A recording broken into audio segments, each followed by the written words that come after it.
ঠেকুয়া ছাড়া ছট পুজোর প্রসাদে থাকে আর কি।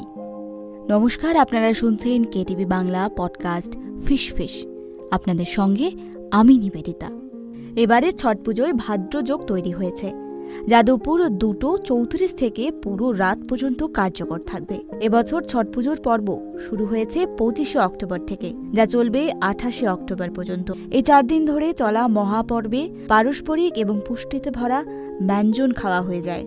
ঠেকুয়া ছাড়া রয়েছে বেশ কিছু ভোগ, যা এ সময় খাওয়া হয়ে থাকে। প্রথমেই রয়েছে ঠেকুয়া।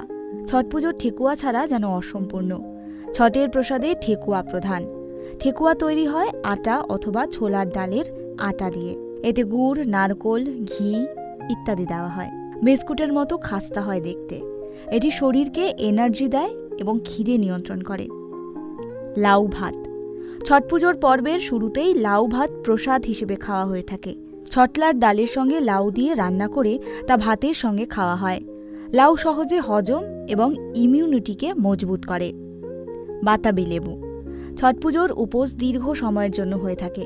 এরকম সময় বাতাবি লেবু খেলে অনেকক্ষণ পেট ভরা থাকে। কাঁসার লাড্ডু। চালের গুঁড়ো অথবা আটার সঙ্গে গুড়, ঘি এবং মৌরি মিশিয়ে তৈরি হয় এই বিশেষ লাড্ডু। বিভিন্ন উপকরণের এই মিশ্রণটি ঠান্ডার সময় শরীরকে গরম রাখে। সন্ধে অর্ঘ্য হিসেবে এটি নিবেদন করা হয়। ছোলার ডাল। ছোলার ডালের মধ্যে গোটা জিরে, শুকনা লঙ্কা, ধনে গুঁড়ো, পাঁচফোড়ন ইত্যাদি দিয়ে ভিজিয়ে রাখা হয় এই ডাল। এরপরেই বানানো হয় রাশিয়া। চাল এবং গুড় দিয়ে বানানো হয় এই সুস্বাদু পায়েসটি। বানানোর পর গরম পুরীর সঙ্গে ভোরবেলা এটি সূর্যদেবকে নিবেদন করা হয়। পুরি। বাঙালির প্রিয় লুচির মতোই, কিন্তু তার থেকে একটু মোটা এই পুরি বানানো হয়, যা রাশিয়া, ঘি সবজি অথবা চানার ডালের সঙ্গে পরিবেশন করা হয়।